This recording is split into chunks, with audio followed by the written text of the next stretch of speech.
Hello class, today we start thermodynamics. Thermodynamics में हम बात करेंगे सबसे पहले एडियाबेटिक प्रोसेस, जो कि लास्ट लेक्चर में आपने देखा था पीवी कर्व के अबाउट। किसके अबाउट? पीवी कर्व के अबाउट। पीवी कर्व में ये भी आपको एक्सप्लेन किया था कि एडियाबेटिक प्रोसेस और आइसोथर्मल प्रोसेस के पीवी कर्व में क्या डिफरेंस आएगा।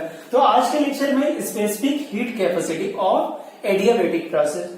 You know that specific heat capacity C is equal to क्या होता है, यहाँ पे हीट डेल्टा Q हो जाएगा, और फॉर 1 मोल तो यहाँ पे चाहे n मोल ले लो, n इंटू क्या होता है यहाँ पे डेल्टा T। बट आपको पता है कि यहाँ पे ना तो हीट सप्लाई कर सकते हो सिस्टम को और ना ही हीट सिस्टम से निकाल सकते हो। और ये किसकी बात कर रहे हैं यहाँ पे? एडियाबेटिक प्रोसेस के। तो अगर हीट सप्लाई भी नहीं कर सकते हैं, हीट निकाल भी नहीं सकते हैं, तो क्या यहाँ पे डेल्टा Q का वैल्यू क्या आएगा? 0, और डेल्टा Q 0 आएगा तो स्पेसिफिक हीट कैपेसिटी क्या आएगा यहाँ पे? 0। रखिए, चेक कर लो यहाँ पे क्या आ जाएगा? 0 divided by n into delta T. तो ये सॉल्व होकर कितना आता है यहाँ पे? 0। ये बात कर रहे हैं अपन स्पेसिफिक हीट कैपेसिटी के। नेक्स्ट पॉइंट पे आ जाते हैं यहाँ पे। नेक्स्ट पॉइंट हमारा क्या रहेगा? तो ध्यान देना, लास्ट है ये कौन सा पॉइंट था? तो यहाँ पे 6 पॉइंट था, राइट। अब आ जाते हैं यहाँ पे 6 पॉइंट से पहले एक चीज और हमें लगाना चाहिए था, FLT, जो कि हमने कर लिया था। FLT कर लिया था, पीवी कर्व कर लिया था, राइट। तो यहाँ पे स्पेसिफिक हीट कैपेसिटी किया है। अब नेक्स्ट पॉइंट अगर देखा जाए बच्चे, तो आपका क्या हो जाएगा यहाँ पे? Bulk modulus. You know that bulk modulus का formula delta P by delta V by V with minus sign. बात समझ आ रहा है ना? ये क्या होता है यहाँ पे? चेंज इन प्रेशर, और ये क्या होता है यहाँ पे? Volume strain. तो इसको ऐसे भी लिख सकते हैं अपन, delta P by delta V और इंटू क्या हो जाएगा? V with minus sign. और हम इसको चाहे तो ऐसे भी बना सकते हैं, dP बाई कितना हो जाएगा यहाँ पे? dV, और इंटू कितना हो जाएगा यहाँ पे? V। अभी हमने लास्ट लेक्चर में जब पीवी कर्व मैंने निकलवाया था, आपको समझाया था, तो वहां पे एक स्लोप फाइंड कराया था पीवी कर्व का। तो वो dP by dP by dV का वैल्यू याद हो तो क्या आ रहा था? गैमा। बस में आ रहा है विद माइनस साइन। और ये क्या आया था यहाँ पे? P बाई कितना आया था यहाँ पे? V, राइट ना? P by V। अब ये वैल्यू यहाँ पे रख दो। आप रखोगे तो यहाँ पे बल्क मॉडुलस इन एडियाबेटिक प्रोसेस क्या हो जाएगा? तो माइनस dP बाई dV के प्लेस पे गैमा P बाई V और इनटू V। वॉल्यूम कैंसिल हो जाता है। तो एडियाबेटिक प्रोसेस में आपका जो यहाँ पे वैल्यू आएगा, किस चीज का वैल्यू निकाल रहे हैं? तो डेफिनेटली यहाँ पे मालूम कर रहे हैं अपन बल्क मॉडुलस का। तो वो क्या होता है यहाँ पे? Gamma times of pressure, gamma times of pressure, right ना? ये क्या होता है यहाँ पे? Gamma times of pressure. क्या चीजें समझ में आ रही है? इसको जल्दी से नोट करना। नोट करने के बाद ध्यान देना, यहाँ पे नेक्स्ट पॉइंट पे आते हैं। नेक्स्ट पॉइंट क्या है हमारा? तो ध्यान देना, यहाँ पे नेक्स्ट पॉइंट है यहाँ पे रिलेशन, जो कि मैंने केटीजी में भी डिस्कस किया हुआ है। अब ये एडियाबेटिक प्रोसेस यहीं पे कंप्लीट हो जाता है। अच्छा हाँ, एक चीज ध्यान देना, नेक्स्ट पॉइंट पे आने से पहले एक एग्जांपल देता हूँ यहाँ पे एडियाबेटिक प्रोसेस का। आपको बताऊं यहाँ पे एग्जाम्पल जो होगा एडियाबेटिक प्रोसेस का, उस पर फोकस करते हैं यहाँ पे। तो इसके 2 एग्जाम्पल हैं। फर्स्ट एग्जाम्पल देखा है यहाँ पे एडियाबेटिक प्रोसेस में, देखो bursting of a cycle tube, first example है। और सेकंड यहाँ पे दिया मैंने, if a gas is suddenly expanded, अब ध्यान देना यहाँ पे, expanded by moving the piston outward, there will be decrease in temperature of the gas. अब दोनों एग्जाम्पल समझना। आप कभी कभी देखा होगा कि टायर क्या होता है यहाँ पे? ट्यूब जो होता है, ट्यूब। बात समझ आ रहा है? टायर का जो ट्यूब होता है साइकिल का, तो वो सडनली ब्लास्ट होता है। बात समझ आ रहा है? वो जो ब्लास्टिंग का प्रोसेस होता है, जिसको मैंने ब्रस्टिंग लिखा, बात समझ आ रहा है ना? तो याद रखना, उसको बोलते हैं एडियाबेटिक प्रोसेस।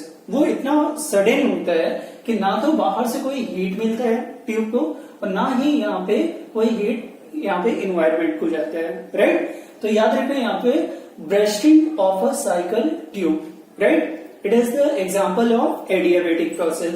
दूसरा मैंने लिखा है यहाँ पे, if a gas is suddenly expanded by the moving the piston outward, there will be decrease in temperature of the gas. अब समझो यहाँ पे, अगर मैं क्या करता हूं, ये मान लो सिस्टम है और ये पिस्टन लगा है। अब बाहर से हीट मत लो, आप हीट वगैरह कुछ भी नहीं ले रहे हो, राइट। यहाँ पे आपने क्या किया, सडन इसको यहाँ पे एक्सपांड कर दिया, सडनली फोर्स लगा के ऐसे खींच लिया, यहाँ पे फोर्स लगाए और इसको खींच रहे हो सडन। तो जब फोर्स लगा के इसको खींचोगे तो ध्यान देना बच्चे, यहाँ पे सडन के कारण यहाँ पे टेम्परेचर में फॉल आएगा, टेम्परेचर में फॉल आएगा। बट ये ध्यान देना, टेम्परेचर तो फॉल कर रहे हैं, टेम्परेचर फॉल कर रहे हैं, बट क्या होता है यहाँ पे जो हीट होगा ये इन्वायरमेंट ना तो सिस्टम को दे रहा है ना सिस्टम इन्वायरमेंट को दे रहा है, राइट। ये भी एडियाबेटिक प्रोसेस का ही एग्जांपल होगा। It is also the adiabatic process example, या example of adiabatic process, right ना। नोट करना है इसको, वीडियो को पॉज करके, और फिर आ जाते हैं यहाँ पे नेक्स्ट पॉइंट, वो भी काफी ज्यादा इंपॉर्टेंट है। फिर आई थिंक आप आएंगे अपन क्वेश्चन पे, पास में आ रहे हैं। तो देखते हैं यहाँ पे नेक्स्ट क्या है, रिलेशन बिटवीन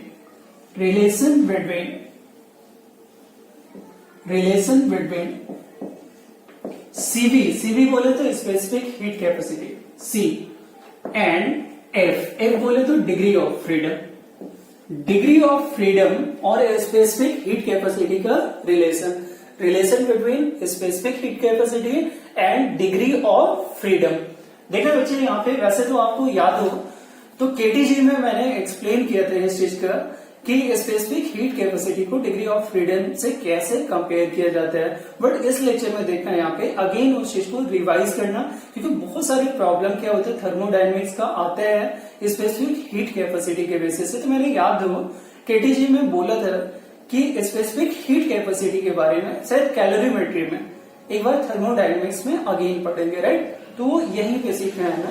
तो देखो स्पेसिफिक हीट कैपेसिटी क्या होता है, तो डिग्री ऑफ फ्रीडम के बेसिस पे मैं बोल रहा हूँ, ईच डिग्री ऑफ फ्रीडम के लिए एनर्जी कितना होना चाहिए, बात समझ आ रहा है किसी भी मॉलिक्यूल की बात, तो F/2RT, बात समझ आ रहा है, F/2R delta T, where F क्या होगा, तो डिग्री ऑफ फ्रीडम, बच्चे क्या होगा यहाँ पे डिग्री ऑफ फ्रीडम, बात समझ आ रहा है, डिग्री ऑफ फ्रीडम। और R क्या है, गैस कांस्टेंट, डेल्टा टी क्या है, चेंज इन टेम्परेचर, और ये इंटरनल एनर्जी का चेंज होगा डेल्टा यू।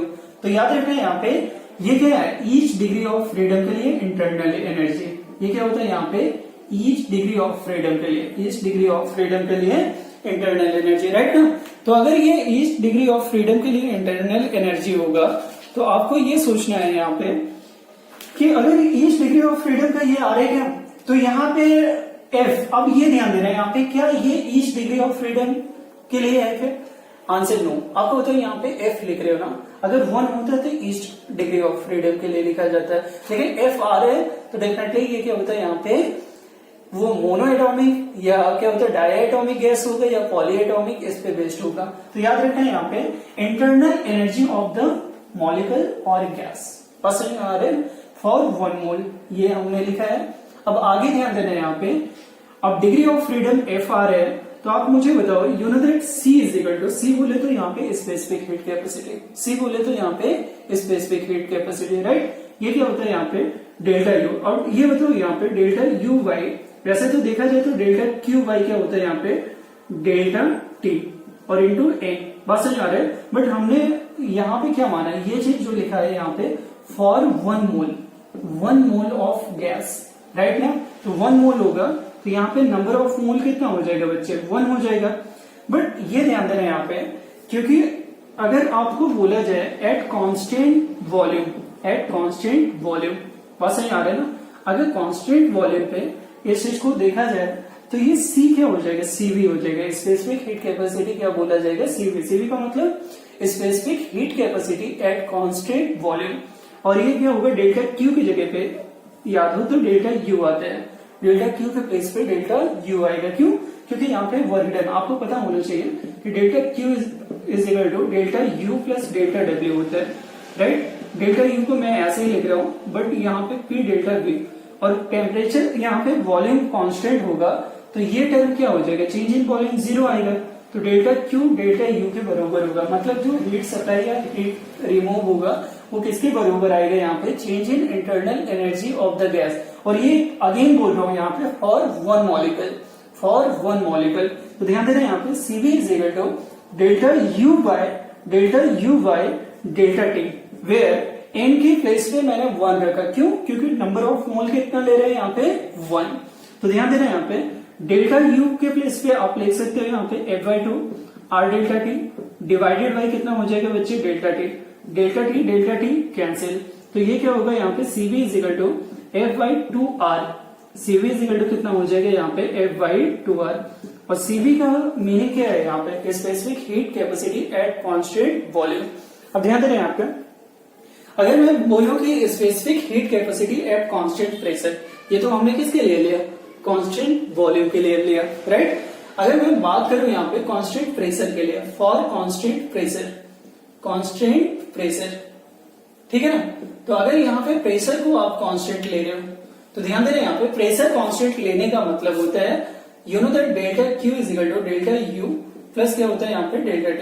तो यहाँ पे लिखोगे N और ये क्या हो जाएगा CP डेल्टा T। वैसे तो नंबर ऑफ मोल 1 ही लेना है, राइट, पास आ रहा है। और ये क्या होता है यहाँ पे N CV, ये हमेशा याद रखना CV ही रहता है डेल्टा T। और प्लस ये क्या हो जाएगा यहाँ पे ये डेल्टा, सॉरी यहाँ पे क्या होता है डेल्टा W होगा, ठीक है ना। तो यहाँ पे P डेल्टा B आएगा। और you know that PV is equal to NRT, पता है ना। PV इज इक्वल टू बच्चे क्या होता है यहाँ पे NRT। अगर PV is equal to NRT होगा तो P डेल्टा B वॉल्यूम में चेंज करोगे कांस्टेंट प्रेशर करके, तो याद रखना टेम्परेचर में भी चेंज आएगा, टेम्परेचर में भी चेंज आता है, राइट। और टेम्परेचर में चेंज आएगा तो जहां पे P डेल्टा B दिख रहा है वहां पे आप रख दो वैल्यू NR डेल्टा T। तो ये क्या हो जाएगा? तो definitely NCP delta T is equal to NCB delta T, right. Plus कितना हो जाएगा यहाँ पे NR डेल्टा T। अब ध्यान दे रहे हैं यहाँ पे नंबर ऑफ मोल कैंसिल हो जाएगा, टेम्परेचर यहाँ पे change of temperature cancel, CP is equal to कितना आ जाएगा यहाँ पे CV प्लस R। और ये क्या होता है? Mayor formula, this is the mayor formula. बस है यार, यहाँ पे ये जो मेंशन किया मैंने ये मेयर फॉर्मूला बोला जाता है। अब CV का वैल्यू यहाँ पे रख दो, तो CV क्या दे रखा है यहाँ पे F/2R और प्लस कितना हो जाएगा यहाँ पे R। तो ये सॉल्व करके कितना आ जाएगा बच्चे F प्लस, अब ये ध्यान देना R कॉमन कर सकता हूं मैं, तो F/, कितना हो जाएगा 2 + 1 और इंटू कितना हो जाएगा यहाँ पे R, इंटू कितना हो जाएगा यहाँ पे R। अब ध्यान दे रहे हैं यहाँ पे, इसको जल्दी से नोट करना। इसी फॉर्म को थोड़ा सा और कन्वर्ट कर रहा हूँ, वीडियो को पॉज करके नोट कर लेना जल्दी से, राइट। तो देखा है यहाँ पे ये जो आ रहा है हमारा CP क्या आ रहा है यहाँ पे? CP का मतलब क्या है? तो specific heat capacity at constant pressure. और CV का मतलब क्या है? Specific heat capacity at constant volume. तो ध्यान देना यहाँ पे CP is equal to CV के प्लेस पे F/2 plus 1 into R, right.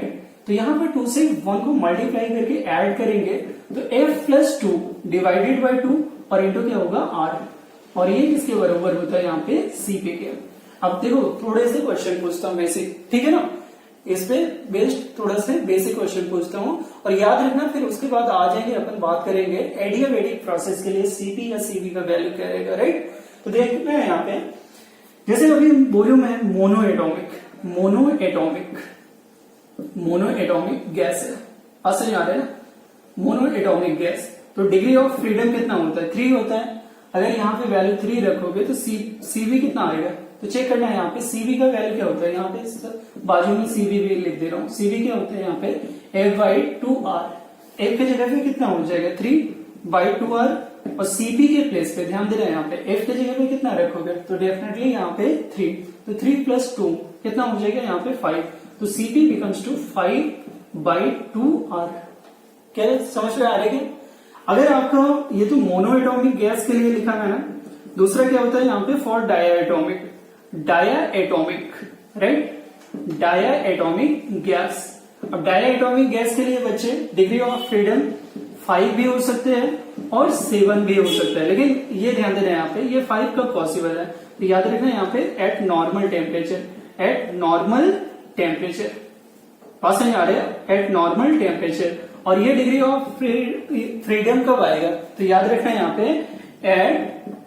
At high temperature, right, high temperature. यहाँ पे ठीक से लिख दिया है मैंने। तो याद रखना जब टेम्परेचर हाई होता है बच्चे तो डिग्री ऑफ फ्रीडम कितना आता है यहाँ पे? डायटोमिक का 7 आएगा। और अगर नॉर्मल डिग्री ऑफ यहाँ पे टेम्परेचर होगा तो यहाँ पे नॉर्मल टेम्परेचर पे डिग्री ऑफ फ्रीडम कितना लिया जाएगा 5। तो देखा यहाँ पे अगर 5 और 7 ले रहे हो तो यहाँ पे क्या रिजल्ट आ रहा है हमारा, तो देखना एफ का वैल्यू अगर देखा जाए बच्चे तो यहाँ पे F5 आ रहा है नॉर्मल। तो पहले बात कर लेते हो यहाँ पे नॉर्मल टेम्परेचर पे, नॉर्मल टेम्परेचर, ठीक है। नॉर्मल टेम्परेचर अगर देखा जाए तो यहाँ पे क्या लिखोगे CV, CV क्या होता है F/2R, राइट। F की जगह पे 5/2 और इंटू कितना हो जाएगा R। CP क्या होता है F+2 divided by 2 into R। तो ये कितना हो जाएगा, यहाँ पे F की जगह पे 5 रखते हो, F तो 5 आ रहा है ना नॉर्मल टेम्परेचर पे, तो 5+2 डिवाइडेड बाई 2 और इंटू क्या हो जाएगा R। तो ये कितना हो जाएगा 7/2R। याद रखना यहाँ पे डायटोमिक गैस का स्पेसिफिक हीट कैपेसिटी होता है एट कांस्टेंट प्रेशर 7/2R। अब दूसरा देखना है यहाँ पे B पर at high temperature, right, high temperature. अब हाई टेम्परेचर पे देखा जाए बच्चे तो हाई टेम्परेचर पे CV F/2R या F के प्लेस पे क्या लिखोगे 7। डिग्री ऑफ फ्रीडम कितना होगा 7। अच्छा ये 7 ये 5 ये 3 क्यों आ रहे हैं, तो इसका आंसर आप KTG अगर नहीं पढ़े तो जाके पढ़ लेना, राइट। KTG में मैंने डिग्री ऑफ फ्रीडम करके अलग से टॉपिक पढ़ाया है, उसमें बहुत अच्छे से इस चीज को एक्सप्लेन किया है, राइट। तो यहाँ भी वही चीज देखा है, यहाँ पे डिग्री ऑफ फ्रीडम कितना होगा 7/2 और इंटू R और CP इज इक्वल टू बच्चे तो ये कितना हो जाएगा यहाँ पे 9। मैं डायरेक्टली लिख दे रहा हूँ 9/2 इंटू R। समझ आ रहा है ना। नेक्स्ट पॉइंट हमारा क्या होता है, ये तो मोनोएटॉमिक गैस ले लिया, डायटोमिक गैस ले लिया, राइट। नेक्स्ट पॉइंट अगर देखा जाए तो मोनो जैसे लिया, डायटोमिक गैस लिया, आपका पॉलीएटॉमिक। थर्ड क्या होता है पॉलीएटॉमिक।